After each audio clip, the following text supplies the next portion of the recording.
Saudara Satgas Pangan Gabungan Kabupaten Serang ungkap pengoplosan beras tak layak konsumsi di Kecamatan Pamarayan, Serang, Banten. Tersangka mengoplos beras layak konsumsi dengan beras hajatan yang tak layak konsumsi yang kemudian dikemas dengan karung beras merek premium. 8 September 2025, Polres Serang membongkar penjualan beras tak layak konsumsi di Desa Pasir Limus, Pamarayan, Banten. Pemilik pabrik penggilingan padi berinisial SU ditetapkan sebagai tersangka. Kasus ini terungkap dari sidak Satgas Pangan Gabungan Kabupaten Serang di Desa Pasir Limus, Kecamatan Pamarayan. Satgas Pangan menemukan indikasi kecurangan karena tersangka membeli beras sisa hajatan berkualitas buruk dari warga. Beras hajatan adalah beras yang warga Pasir Limus sumbangkan untuk pemilik hajatan. Dari hasil sidak tersebut, kami menemukan kecurangan atau indikasi tindak pidana, di mana beras-beras yang berasal dari beberapa masyarakat yang diduga tidak layak konsumsi, dilakukan pengoplosan atau penggilingan atau produksi ulang, terus setelah itu dikemas dalam bentuk beberapa merek yang kemasan premium. Dalam modusnya, tersangka memproses beras hajatan untuk menghilangkan kotoran, lalu mengemasnya dengan karung beras merek premium.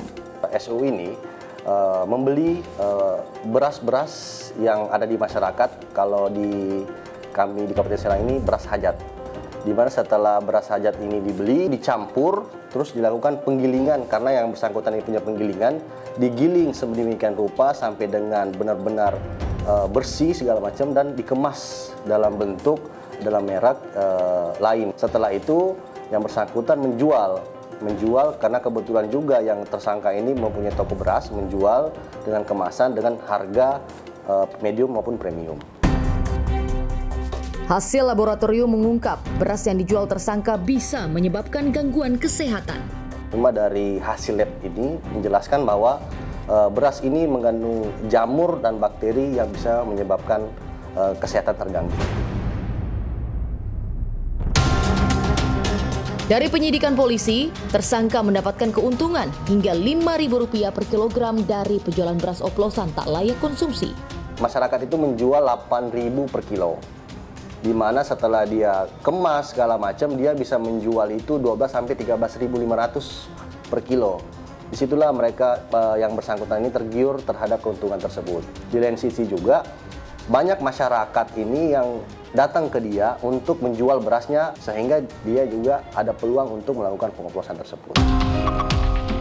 Tersangka dijerat pasal berlapis dengan ancaman 5 tahun penjara. Pasal yang kami kenakan yaitu pasal 109 Undang-Undang Nomor 7 Tahun 2014 tentang perdagangan, junto pasal 62 ayat 1 junto 8 ayat 1 huruf A, D, I, yang itu Undang-Undang Perlindungan Konsumen, dan junto 382 KUHP. Dengan ancaman hukuman 5 tahun penjara dengan denda maksimal 5 miliar. Saudara, saat ini saya bersama dengan Kanit Reskrim Polres Serang yang akan menunjukkan kepada kita semua bagaimana bentuk dari beras oplosan yang diproduksi oleh pelaku.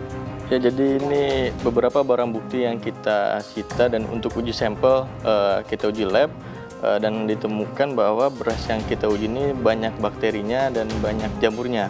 Dan untuk bisa kita lihat sendiri, ciri-ciri beras yang dioplos itu ya ada berwarna kuning, lalu banyak cacahannya, jadi tidak bersih seperti beras pada umumnya. Nah, saudara, ini memang bisa terlihat ya dari berasnya itu sendiri yang memang diproduksi oleh tersangka. Ini masih terlihat beberapa warna yang kuning, lalu ada batu, dan bahkan ada beberapa dan banyak kutu yang memang ada di beras ini. Kita akan bersama-sama melihat bagaimana situasi di gudang tempat produksi dari beras oplosan tersebut. Kami lanjut telusuri gudang milik tersangka yang juga jadi tempat penggilingan padi. Di sini terlihat ya saudara, banyak tumpukan karung beras. Kalau dari informasi ini memang masih berupa gabah ya Pak? Ya, ada beberapa gabah dan ada beberapa yang bahan baku untuk beras oplosan. Contohnya yang ada di sebelah sini.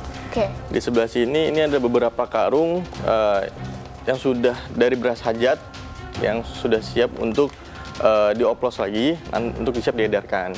Dan ini sudah termasuk merek-merek yang dipakai oleh saudara SU yang sudah ada merek premiumnya dengan harga premium. Mungkin bisa ditunjukkan alatnya Pak, seperti apa prosesnya yang dilakukan oleh pelaku? Jadi setelah beras ditaruh di lantai, diserok ke alat penyedot.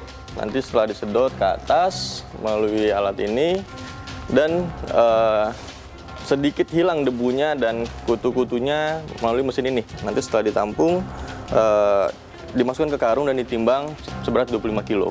Dan lalu kemudian dibawa ke toko toko milik tersangka Betul. sendiri itu untuk dijualkan kembali. Jadi ini beberapa merek karung yang sebutnya merek premium. Kalau boleh tahu, ini tersangka mendapatkan karung-karung ini dari mana? Dari tempat pengumpulan karung yang berada di wilayah Kabupaten Serang.